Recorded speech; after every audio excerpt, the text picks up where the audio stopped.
Hai men, ketemu lagi sama aku Farhat. Kayak yang kalian lihat, jadi di video kali ini kita bakal rakit PC lagi. Tapi kali ini bedanya adalah di video kali ini kita rakitnya itu satu set. Jadi udah sekalian ada mouse, keyboard, monitor, dan speakernya. Dan di video kali ini kita itu menghabiskan budget di sekitar 3,7 juta aja. Dengan 3,7 juta kita udah bisa dapat setup PC yang tampilannya itu ganteng, bisa buat editing, gaming, dan PC ini siap untuk nemenin kalian 25 jam nonstop kalau kalian lagi galau di malam tahun baru nanti. Oke men, jadi nggak usah kelamaan, kita langsung aja ke komponennya, oke?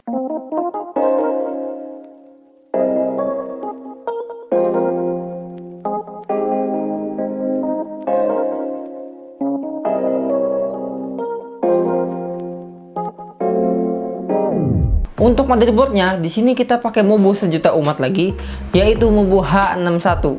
Dan di video kali ini, untuk kesekian kalinya aku pakai H61 dari merek MSI lagi. Kenapa aku pilih Mobo MSI? Yaitu adalah karena mereknya itu gede, jadi aku percaya walaupun jadul juga. Dan juga yang paling penting itu warna Mobonya itu hitam. Jadi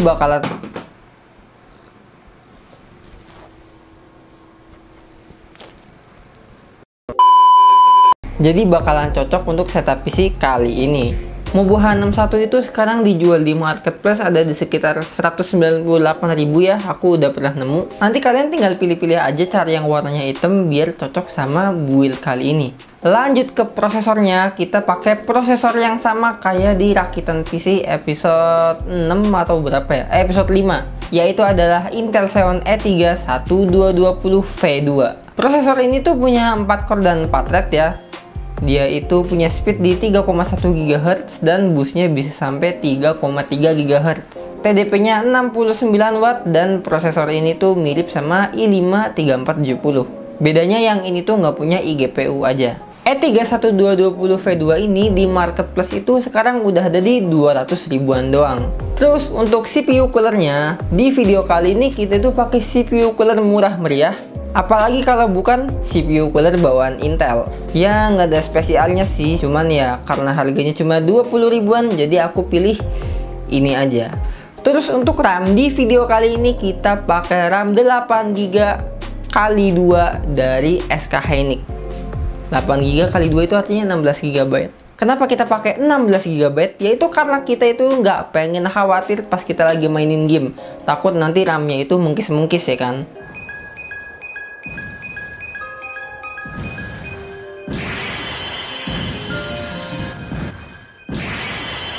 Karena game-game zaman sekarang itu butuh RAM yang lumayan banyak, kayak 12 GB-an gitulah ada. Jadi supaya kita bisa main game lebih optimal, kita pakai RAM 16 GB. RAM 8 GB itu sekarang ada di harga 100.000 pas. Jadi kalau kita beli dua itu ada di 200.000 doang.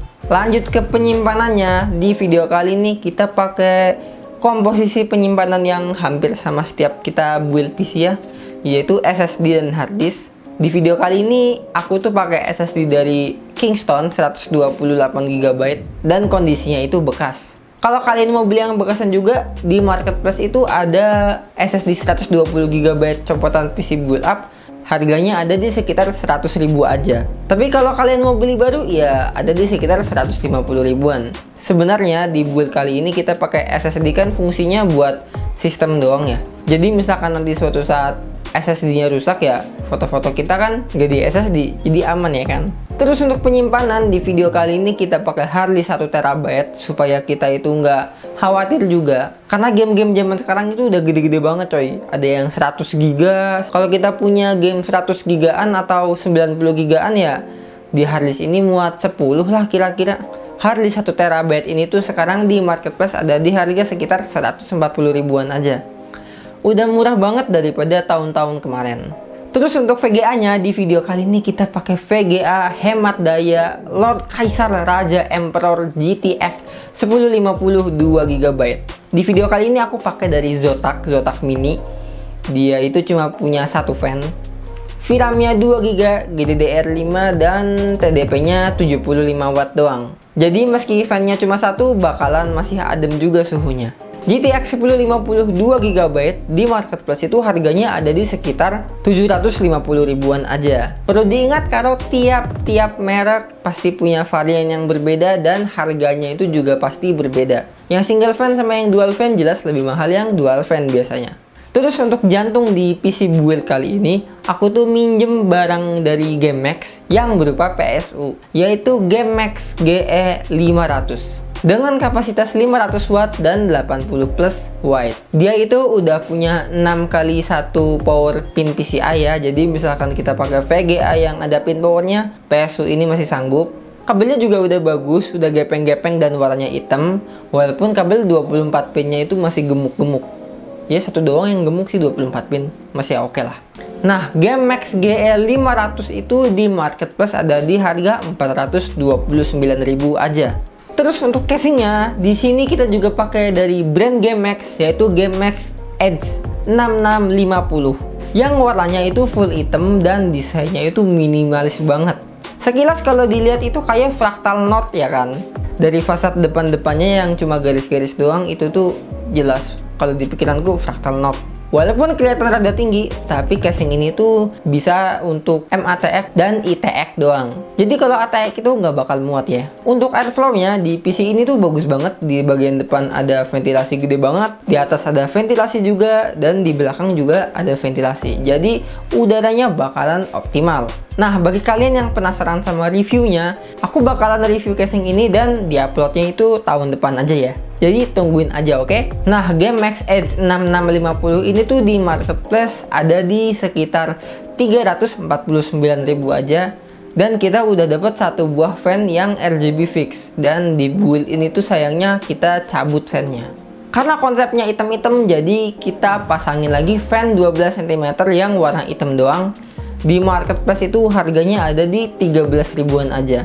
Tapi di sini tuh aku pakai yang ada aja di rumah dan adanya cuma sebiji.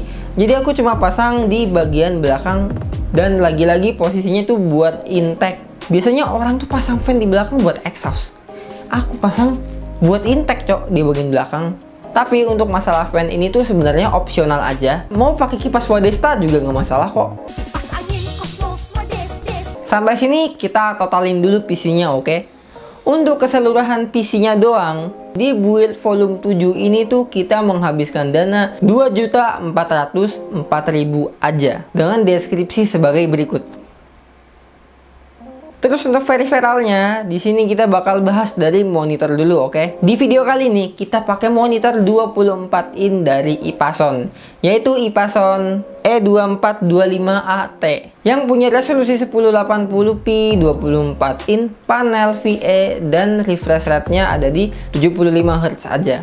Monitor ini tuh dulu aku beli di 1,1 juta aja. Ya, 6 bulan yang lalu sih. Tapi karena sekarang monitornya udah goib, jadi aku saranin ke monitor yang lain aja, tapi masih mirip-mirip, yaitu dari Korui. Kalau nggak salah Korui itu tuh kayak saudaraan sama Ipason ya nggak sih? Nah, monitor Korui yang aku rekomendasiin ke kalian itu adalah Korui 22N1. Yang spesifikasinya itu mirip banget sama monitor ini. Tapi ukurannya 22 in aja. Ya beda 2 in aja mah nggak ngaruh sih sebenarnya. Jadi ya masih mirip-mirip aja lah. Yang paling penting, Korui 22N1 itu di marketplace harganya cuma 9 juta lagi. 999,999.000 aja. Alias 1 juta kembali 1 perak. Lanjut ke keyboard, di sini kita pakai keyboard yang bikin subscriber di channelku itu naik jauh. Apalagi kalau bukan Bajal K71.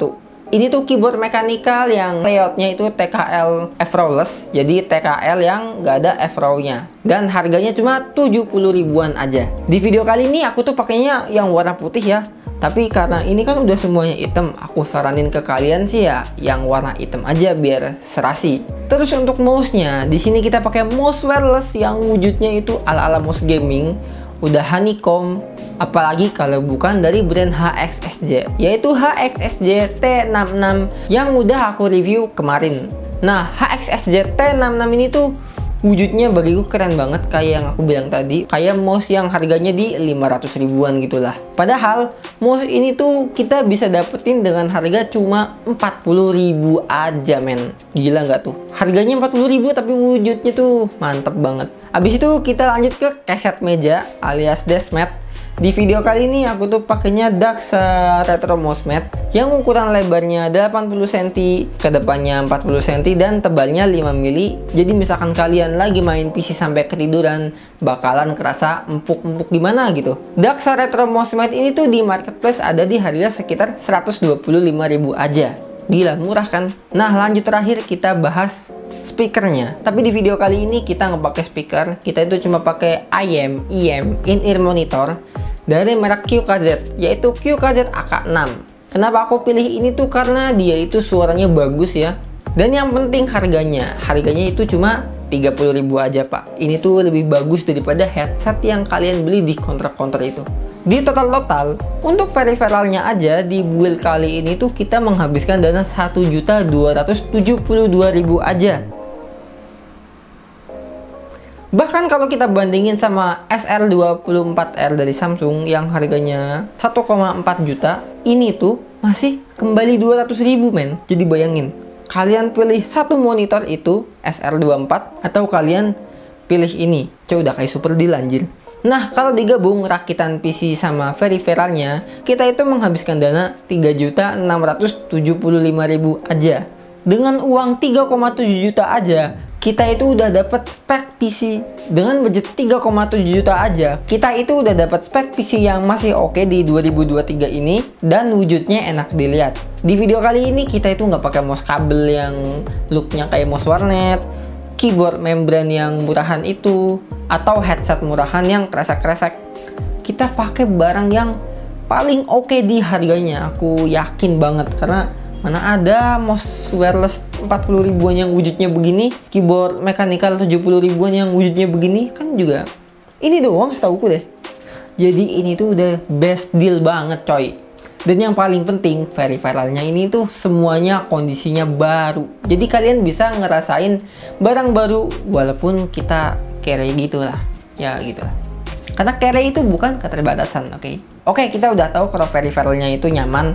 Kita cek aja performa PC-nya, apakah bikin nyaman atau enggak. Di pengujian Cinnamon R15 untuk Xeon E31220V2 ini tuh dapat poin 413 CB. Dan untuk GTX 1052GB nya dia itu mendapatkan 64 FPS. Lanjut ke gaming, di video kali ini seperti biasa kita coba untuk main GTA 5 dengan resolusi 900p, settingan normal sampai high dengan MSAA kali 2. Di sini kita dapat FPS sekitar 60-an.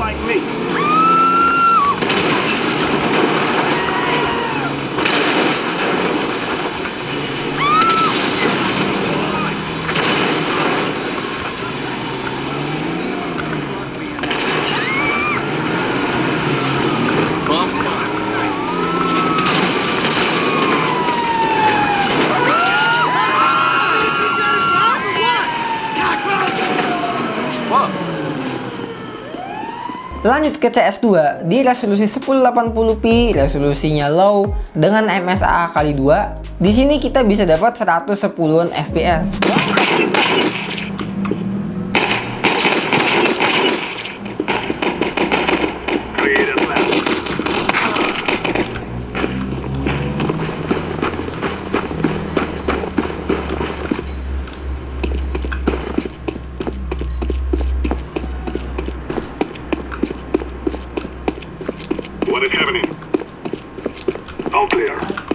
Abis itu kita coba Need for Speed Heat, game racing yang lumayan berat ya. Di sini kita pakai resolusi 1080p dengan settingan low. Kita bisa dapat 40-an FPS aja. Ya ini tuh masih playable sih 40 FPS. Cuman malesnya karena kita masih pakai hard disk, jadi loading gamenya itu lama.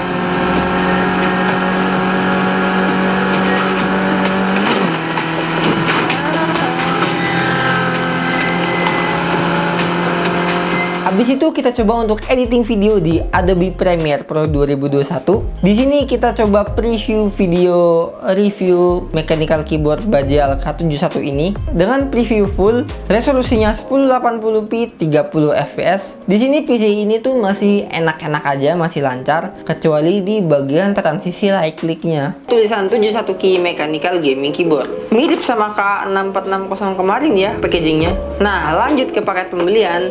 Di sini kita mendapatkan satu buah kertas manual, 2 buah spare blue switch, 1 buah switch puller. Terus untuk rendering, kita coba untuk ngerender video yang tadi dengan durasi 10 menit 13 detik. PC ini membutuhkan waktu sekitar 4 menitan aja. Ini tuh berarti sekitar 2 kali lebih cepat daripada videonya. Sekarang kita lihat suhu dari PC ini gimana. Yang kalau kita tahu PC ini tuh cuma pakai satu fan casing aja. Untuk idle prosesornya itu dapat 58 derajat Celcius. Terus untuk VGA-nya ada di 35 derajat Celcius. Dan untuk suhu tertinggi prosesornya ada di 76 derajat Celcius. Dan untuk VGA-nya ada di 65 derajat Celcius. Suhu segini tuh masih terbilang oke ya. Untuk VGA-nya apalagi. Cuman kalau untuk prosesornya ya sebenarnya bisa lebih dingin kalau kita pakai cooling yang lebih bagus. Oke, jadi gimana performa rakitan PC volume 7 ini? Apakah bikin kalian nyaman? Kalau menurutku sih aku masih nyaman dengan spek PC kayak gini. Karena selain PC, kenyamanan itu juga tergantung sama peripheralnya. Apalagi kalau tetangga kalian masuk kamar, PC ini nggak bakal malu-maluin. Nah, bagi kalian yang mau beli part-part tadi, link produk-produknya itu udah aku taruh di deskripsi. Jadi kalian bisa tinggal klik aja, oke? Atau bagi kalian yang tinggal di sekitar Pemalang atau Purbalingga dan minta untuk dirakitin PC, boleh aja, tinggal DM aja ya kan. Oke, jadi segini aja videonya dari aku dan sampai jumpa di tahun depan.